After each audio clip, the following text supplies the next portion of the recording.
প্রিয় দর্শক, শুভেচ্ছা দিন। শুরু করছি আপনাদের প্রিয় অনুষ্ঠান আপনার সুস্বাস্থ্য। দর্শক, আজকে আমরা কথা বলবো নিউরোলজির বিভিন্ন সমস্যা নিয়ে। বিশেষ করে রমজান মাসে কি কি নিউরোলজিক্যাল ডিসঅর্ডার হয় এবং তার চিকিৎসা কী বা কীভাবে চললে এই ডিসঅর্ডার থেকে আমরা মুক্ত থাকতে পারি, এই বিষয়গুলো বিস্তারিত জানবো। আমাদের সাথে আছেন প্রফেসর ডক্টর মালিহা হাকিম। তিনি অধ্যাপক এবং প্রাক্তন head of the department neuroscience institute ও হাসপাতাল, পাশাপাশি তিনি ভিজিটিং প্রফেসরের দায়িত্ব পালন করছেন সিএমএইচে। অধ্যাপক ডক্টর মালিহা হাকিম একজন স্নায়ুরোগ বিশেষজ্ঞ। 1966 সালে ময়মনসিংহে জন্মগ্রহণ করেন তিনি। শিক্ষাজীবনের শুরুটা আজিমপুর সরকারি স্কুলে। বেগম বদরুন্নেসা কলেজ থেকে কৃতিত্বের সাথে এইচএসসি পাশ করে এমবিবিএস পাশ করেন Sylhet MAG Osmani medical college হাসপাতাল থেকে। চিকিৎসা শাস্ত্রে অধ্যাপক ডক্টর মালিহা হাকিম শহীদ সোহরাওয়ার্দী মেডিকেল কলেজ ও হাসপাতাল দিয়ে 1998 সালে চাকরি জীবন শুরু করে স্যার সলিমুল্লাহ মেডিকেল কলেজ ও হাসপাতাল এবং পরবর্তীতে আবারও শহীদ সোহরাওয়ার্দী হয়ে ন্যাশনাল ইনস্টিটিউট অব নিউরোসায়েন্স ও হাসপাতালে চিকিৎসা সেবা দিয়েছেন। বর্তমানে ন্যাশনাল ইনস্টিটিউট অব নিউরোসায়েন্স ও হাসপাতালে নিউরোমেডিসিন বিভাগের বিভাগীয় প্রধান হিসেবে দায়িত্ব পালন করছেন। আজীবন স্বাস্থ্যসেবা দিয়ে যেতে চান এই মহৎপ্রাণ চিকিৎসক। আপনার কাছে প্রথমে জানতে চাই যে এই যে পবিত্র রমজান মাসে তো সবাই আমরা ধর্মপ্রাণ মুসল্লিরা সবাই আমরা রোজা রাখি, এখানে কি কি নিউরোলজিক্যাল ডিসঅর্ডার হতে পারে? রমজান মাসে নিউরোলজিক্যাল ডিসঅর্ডার হতে পারে এরকম কোনো শতসিদ্ধ কথা নেই, তবে ঝুঁকি বাড়তে পারে। মানে রোজা রাখলে পরে বা রমজান মাসে কিছু কিছু নিউরোলজিক্যাল সমস্যাতে কিছু কিছু ঝুঁকিপূর্ণ দিক আমরা দেখতে পাই। তার মধ্যে যেটা হচ্ছে এপিলেপসি অন্যতম, বিভিন্ন সমস্যা হয়, stroke, Parkinson disease and then হচ্ছে মিগ্রেন, উল্লেখযোগ্য দিকগুলো। এই এপিলেপসির কথায় যদি আমরা আসি, এপিলেপসিটা কিভাবে এখানে ঝুঁকিটা বাড়ায়? প্রথমত হচ্ছে খাদ্যাভ্যাসের পরিবর্তন, পানি শূন্যতা এবং খাদ্যাভ্যাসের পরিবর্তন। দ্বিতীয়ত হচ্ছে স্লিপ সাইকেল অল্টারেশন। তৃতীয়ত হচ্ছে মেডিকেশন। কার্বোহাইড্রেট যেটা আমাদের খাদ্যাভ্যাসের যে থাকে সেখানে আমরা যেটা মনে করি যে সিম্পল বা কার্ব ক্র্যাশ, কার্ব ক্র্যাশ হচ্ছে simple glucose, that is simple carbohydrate যদি খায়, সেখানে দেখা যায় যে ইনসুলিনটা বেশি নিঃসৃত হয় অ্যান্ড দেন হাইপোগ্লাইসেমিয়া হয়। হাইপোগ্লাইসেমিয়া ইজ এ কি factor or trigger factor of seizure disorder. And then if I consider dehydration, পানি শূন্যতা একটা যদি পানি শূন্যতা থাকে তাহলে যেটা হয় কম্পারেটিভলি হাইপারনেট্রিমিয়া হয়। এবং দেখা যায় যদি পানি শূন্যতা থাকে তখন দেখা যায় যে আমাদের এডিএইচ নামে একটা হরমোন থাকে শরীরে, সেটা বেশি নিঃসৃত হয়, যার জন্য ওয়াটারটাকে রিটেনশন করে, সো দ্যাট তখন আবার ডাইলিউশনাল হাইপোন্যাট্রিমিয়া হয়। তো হাইপোন্যাট্রিমিয়া অ্যান্ড হাইপারন্যাট্রিমিয়া দুটি হচ্ছে trigger factor for the epilepsy or seizure disorder. So that আমরা যেটা ভুল করি বা কেউ করে সেটা হচ্ছে আমরা অনেক প্লেন ওয়াটার খাই, কিন্তু প্লেন ওয়াটারের সাথে আমাদের একটু সল্ট খেতে হবে। এর মধ্যে যেটা ভালো হয় সেটা হচ্ছে যদি আমরা কোকোনাট ওয়াটার খাই। আরেকটা জিনিস হচ্ছে যে অনেকে যেটা করে যে তারা কফি খায় এবং তারা স্ট্রং টি খায়, সাথে এনার্জি ড্রিঙ্ক বলতে যেটা কথা থাকে সেটা খায়, সেটা আবার কি করে ওয়াটার এক্সক্রিশন বেশি করে, যার জন্য ডিহাইড্রেশন হয়। সো দ্যাট এই জিনিসগুলো আমাদের একটু অ্যাভয়েড করতে হবে। আরেকটা যেটা হচ্ছে আমরা আরেকটা জিনিস বলি, complex carbohydrate should be ideal. What is that? Complex carbohydrate হচ্ছে যে আমাদের এমন কিছু খেতে হবে যেটাতে আমাদের কার্বোহাইড্রেটটা স্লো রিলিজ হবে, সাস্টেইন রিলিজ হবে। ব্রাউন ব্রেড আমরা খেতে পারি, ব্রাউন রাইস খেতে পারি, যেটাকে আমরা বলি লেন্টিলস, দ্যাট ইজ হচ্ছে ডাল খেতে পারি। এখানে কমপ্লেক্স কার্বোহাইড্রেট থাকে, ভিটামিনস থাকে, B126 স্পেশালি, অ্যান্ড ম্যাগনেশিয়াম থাকে, এবং আদার যে নিউট্রিয়েন্টস সেগুলো থাকে যেগুলো কিনা আমাদেরকে এপিলেপসি বা সিজার ডিসঅর্ডারকে প্রিভেন্ট করে। আরেকটা যেটা জিনিস করা উচিত, আমাদের জাঙ্ক ফুডটা অ্যাভয়েড করা উচিত। জাঙ্ক ফুডটা কেন অ্যাভয়েড করা উচিত? যে এখানে ট্রান্স ফ্যাট থাকে। যেটা কিনা যেটা জাঙ্ক ফুডটা অ্যাভয়েড করা উচিত এই জন্য যে এখানেও সিম্পল গ্লুকোজের এটা ট্রান্সফার হয়ে যায়, হওয়ার পরে আবার ইনসুলিন বেশি হয়, নিঃসৃত হয় এবং আমাদের হাইপোগ্লাইসেমিক অ্যাটাক হয়। আরেকটা জিনিস যেটা হয়, জাঙ্ক ফুডটা আপনি বলতে পারেন যে জাঙ্ক ফুড তো অনেকেই খায়, তাহলে স্পেশালি এখন কেন? এটা কিন্তু ড্রাগ অ্যাবজর্পশনকে প্রিভেন্ট করে, সো দ্যাট রমজানে আমরা এমনিতেই হচ্ছে আমাদের স্টারভেশনে থাকতে হয়। ড্রাগস যদি সেখানেও অ্যাবজর্পশন না হয় তাহলে আমাদের এপিলেপসি বা অন্যান্য যে কোনো ডিসঅর্ডারই মানে আমি যেগুলো উল্লেখ করলাম সেগুলো বাড়তে পারে। আরেকটা জিনিস যেটা হয় যে সবাই কিন্তু কিটো ডায়েট বলতে একটা কথা আছে, হ্যাঁ, যে ইদানিংকালে আমরা কিন্তু দেখি যে কিটো ডায়েটের দিকে মানুষ ঝুঁকেছে বেশি। ঝুঁকে যাচ্ছে, আবার এখন ঝুঁকেও যাচ্ছে না, এখন সবাই আস্তে আস্তে বুঝতে পারে। তো কিটো ডায়েটে যেটা থাকে যে এখানে ফ্যাট বেশি থাকে, প্রোটিন বেশি থাকে, বাট গ্লুকোজ কম থাকে। তো কিটো ডায়েটের যেটা একটা থাকে যে এরা বেশি বেশি আপনার মিনারেলস বলেন, তারপর হচ্ছে যে অন্যান্য ম্যাগনেসিয়াম বলেন, ইলেকট্রোলাইট বলেন, এরা হচ্ছে কি এক্সক্রিশন বেশি করে। তো এক্সক্রিশন বেশি করে, আবার হচ্ছে যে লো গ্লুকোজ থাকে। দুটো মিলে আমাদের সব কয়টাই তো necessary for the epileptic attack or seizure disorder, so that এই কিটো ডায়েট ইজ নট মানে আপনারা এখানে অ্যালাউ করছেন না আর কি? করছি না। তো নেক্সট আসেন হচ্ছে যে এটা খাদ্যাভ্যাসের পরে আমাদের যেটা আসে স্লিপ সাইকেল। স্লিপ সাইকেলে যেটা হয়, আমাদের গাবা নামে একটা হরমোন থাকে শরীরে বা নিউরোট্রান্সমিটার বলেন, সেটা ইনহিবিট হয়ে যায়। এটা সেল এক্সাইটেশনটাকে, আর যেটা এক্সাইটেটরি হরমোনগুলো সেগুলো বেড়ে যায়, সো দ্যাট স্লিপ সাইকেল আল্টারেশনে তাহলে আমাদের এপিলেপটিক অ্যাটাকটা বেশি হয়। এবং এইটা দেখা যায় স্লিপ সাইকেল অল্টারেশন হলে অথবা কম ঘুমালে সিজার থ্রেশহোল্ডটা কমে যায়, সো দ্যাট সিজারটা বেশি হয়। তো কী করণীয় থাকতে পারে? তো যেটা হয় যে পর্যাপ্ত 6 থেকে 7 ঘন্টা বা 8 ঘন্টা আমাদের ঘুমাতে হবে। তো এই স্লিপটা হতে হবে non interrupted, that is consolidated sleep. যেটা তার মানে কি যে যখন আমরা রাতে ঘুমালাম, আমরা যদি একবারে ভোর রাতে উঠতে পারি, হাফ এন আওয়ারের মতো আমরা খেলাম, তারপর আবার যদি আমরা একটু ঘুমাই, টোটালি আমরা 6 থেকে 8 ঘন্টা। এবং এটা দুপুরের বেলা আমাদের একটা ন্যাপ নেওয়া উচিত, but not more than 1 hour. এটা আরেকটা জিনিস যেটা হয়, যদি স্লিপের সমস্যা হয় মেডিকেশনেরও তো প্রবলেম হয়। আর সবচেয়ে প্রবলেম হয় যে এপিলেপসির ক্ষেত্রে ড্রাগ থেরাপিতে, সেটা হচ্ছে যারা মনোথেরাপি পায় বা লং 24 আওয়ার্স অ্যাক্ট করে এরকম কোনো ওষুধ পায়, তাদের জন্য কোনো সমস্যা নেই। কিন্তু আমরা যদি টাইম স্কেডিউলটাকে চেঞ্জ করি এবং একই সাথে যদি আমরা ড্রপ করে মিস করে, এটা কি করবে? এটা হচ্ছে ব্রেক থ্রু সিজার করবে, মানে সিজার কিন্তু আরও অনেক বেড়ে যাবে। স্ট্রোকের ক্ষেত্রে যদি এখন আসি, সেকেন্ড যেটা আমি বললাম স্ট্রোক, সেটা একই মোটামুটি এক। যে ইসকেমিক স্ট্রোকের ক্ষেত্রে এটা রোজার দিকটা একটু বেশি ঝুঁকিপূর্ণ দিক, কারণ হচ্ছে যে এখানে ব্লাড ভিসকোসিটিটা বেড়ে যায়, এটা প্ল্যাটেলেট অ্যাক্টিভেশনটা বেশি বেড়ে যায়।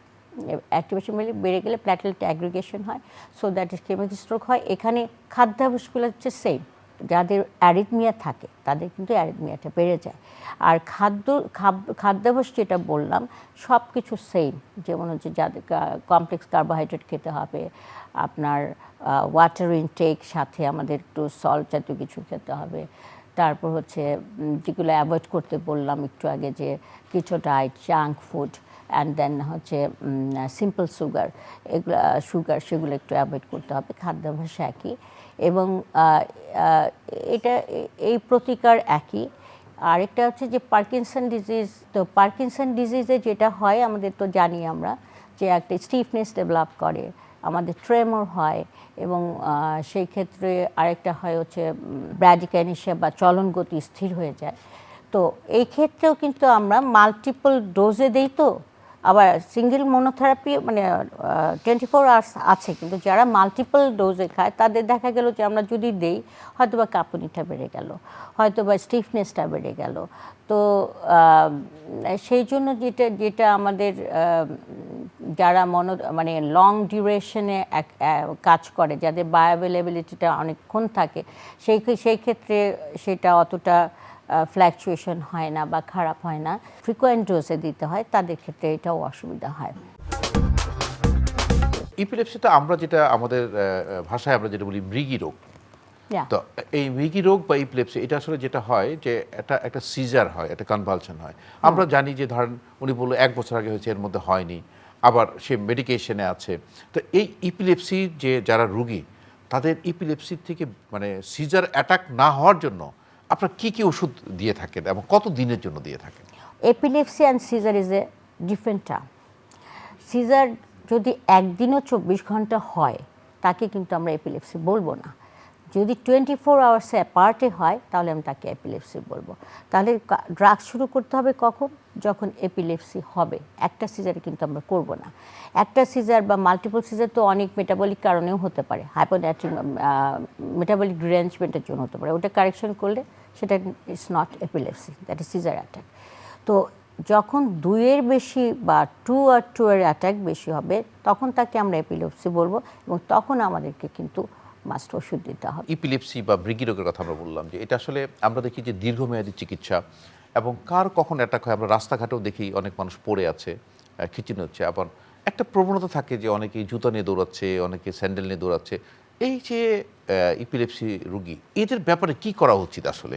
আচ্ছা, এপিলেপসি আপনি যেগুলো ঘটনা বললেন, এটা পরিপূর্ণ সত্যি।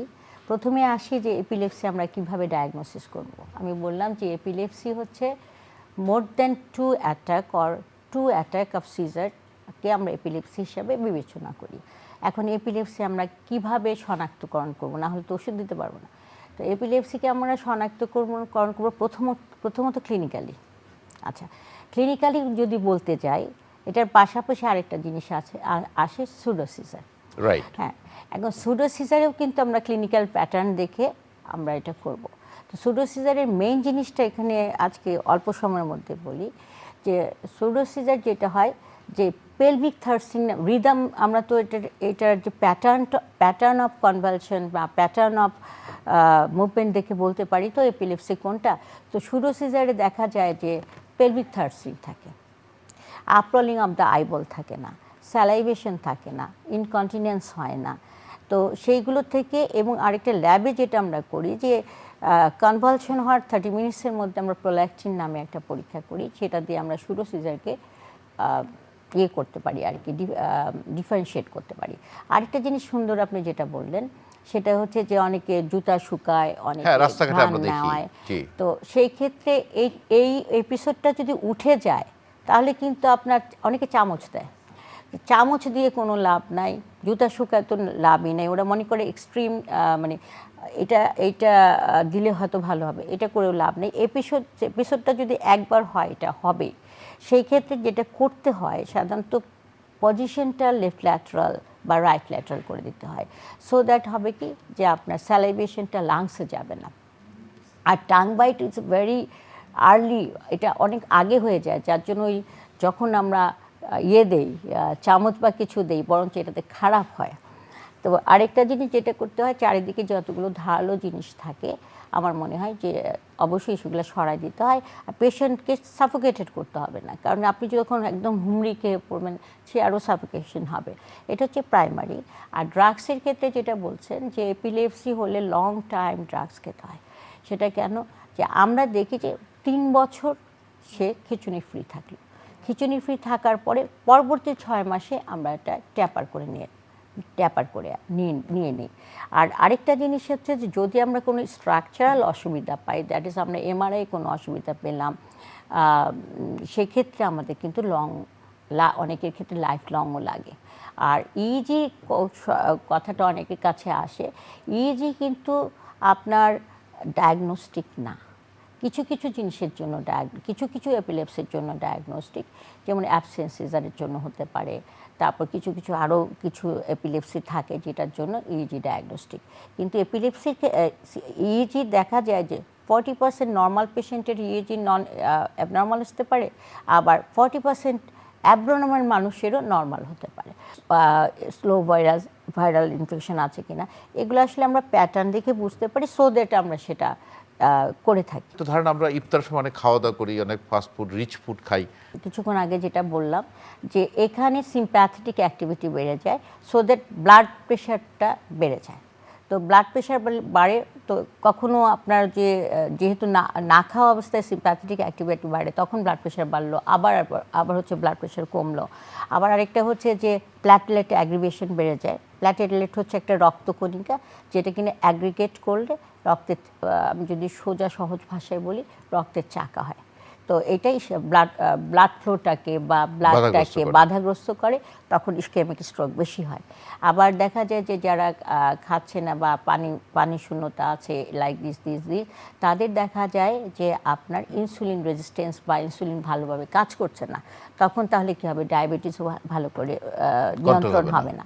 আরেকটা জিনিস দেখা যায় যে আপনার অ্যারিথমিয়ার জন্য, মানে হৃদস্পন্দন যেটা অনিয়মিত থাকে, সেটা যদি আপনার স্টারভেশনে যায়, তাহলে দেখা যায় এটার আরও হয় আর কি, অ্যারিথমিয়াটা অ্যাগ্রাভেট করে।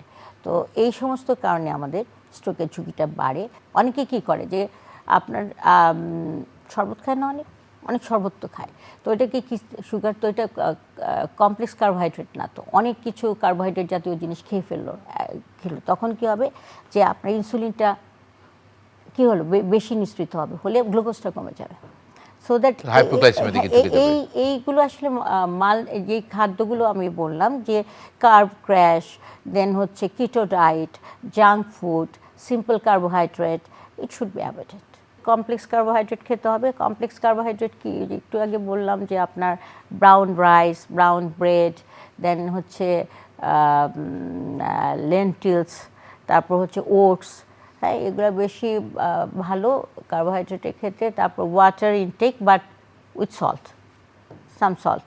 সাধারণত স্ট্রোকের সাথে একটা হাইপার টেনশনের একটা রিলেশন থাকে, প্রেশার একটা রিলেশন থাকে। তো প্রেশারটা নিয়ন্ত্রণে রাখার জন্য তাকে তো ওষুধ সেবন করতে হয়, খাদ্যাভ্যাসের কিছু নিয়মকানুন। আমরা তো আসলে ওয়ারিড কেন, রমজানকে নিয়ে ওয়ারিড কেন হই? একটা হচ্ছে ওষুধ সেবন, আরেকটা হচ্ছে খাদ্যাভ্যাসের পরিবর্তন, আরেকটা হচ্ছে আমাদের লাইফ সাইকেলটা। আসলে আপনি চিন্তা করেন যে আমরা দিনের বেলা কিছু খাই না, রাতের বেলা খাই, তা জাস্ট হচ্ছে আমাদের ডে টাইমটা নাইট টাইম হয়ে যায়, নাইট টাইমটা ডে টাইম হয়ে যায়। তো সেই ক্ষেত্রে এগুলো তো একটু ঝুঁকিপূর্ণ দিক থাকে। আমরা তো জাস্ট শিফটটা চেঞ্জ হয়, আমাদের খাওয়াটা সন্ধ্যার পর রাত্রে, আগে আমরা দিনে খেতাম, তো এই জিনিসটা আমাদের মেনটেন হয়। তো সেক্ষেত্রে খাদ্য তালিকাটা দীর্ঘ টাইম স্টারভেশনে থাকে না, তো সেই ক্ষেত্রে আমাকে সাস্টেইন রিলিজ কিছু করতে হয়, এবং যেটা ইজিলি বেশি ডাইজেস্ট হবে সেটা তো করা যাবে না কিছু কিছু ক্ষেত্রে। তো সেই ক্ষেত্রে আমরা ফ্রেশ ভেজিটেবলস, ফ্রেশ ফ্রুটস, এই খাবারগুলো আমাদের তালিকায় আপনারা রাখতে পারি। ফ্রুটসেও তো অনেক সময় ইলেকট্রোলাইট থাকে, ওয়াটার থাকে, তো এটা তো খেতেই হবে। আচ্ছা, আর আরেকটা বিষয় হলো যে আমরা এই নিউরোলজিক্যাল ডিসঅর্ডার যাদের হয়ে যায়, তাদের ইমিডিয়েটলি একটা তো ট্রিটমেন্টের ব্যবস্থা করতে হয়। যে সে একটা রমজান মাসে একটা রুগী এপিলেপসিতে আক্রান্ত হয়ে গেলো, তার সে তো কিছুক্ষণ পর তার ভালো হয়ে যাবে, কিন্তু তার কিছু আঘাতজনিত কারণে কিছু ট্রমা, কিছু সমস্যা হয়, তাকে কোনো ট্রিটমেন্টের প্রয়োজন আছে কিনা? অবশ্যই আছে। সেই ক্ষেত্রে ট্রমার করতে হবে, আপনার ট্রিটমেন্ট করতে হবে। এবং আমি তো জানি না যে তার আরেকটা অ্যাটাকের মধ্যেই হবে কি না, কিন্তু যদি দুইবার অ্যাটাক হয় আমাদেরকে অবশ্যই সঙ্গে সঙ্গে ওষুধ শুরু করতে হবে। এবং ইমিডিয়েট যেগুলো হয়, কিছু কিছু এপিলেপসি আছে কিন্তু স্ট্যাটাস থাকে, রিফ্রেক্টরি থাকে, হঠাৎ করে হলো, অনেকবার হলো, তাদের ক্ষেত্রে তো ট্রিটমেন্ট শুরু করতে হবে। অনেক ধন্যবাদ প্রফেসর ডাক্তার মালিহা হাকিম, অত্যন্ত সুন্দর করে আসলে এই রমজান মাসে যারা আসলে ইপিলেপসির বা আপনারা যারা, যেটা আমরা বলছি স্ট্রোকের কথা বলছি বা পার্কিনসন ডিজিজের কথা বলছি, যে রোগীরা আছে, তাদের জন্য অনেক উপকার আসবে আপনার পরামর্শ। আপনাকে অসংখ্য ধন্যবাদ। প্রিয় দর্শক, আসলে যারা রোগী আছেন, বিশেষ করে আমি বলবো যে ইপিলেপসি পেশেন্ট বা স্ট্রোকের রোগী অথবা পার্কিনসন্স ডিজিজ রোগী, তারা রমজান মাসে সতর্কতা অবলম্বন করতে হবে।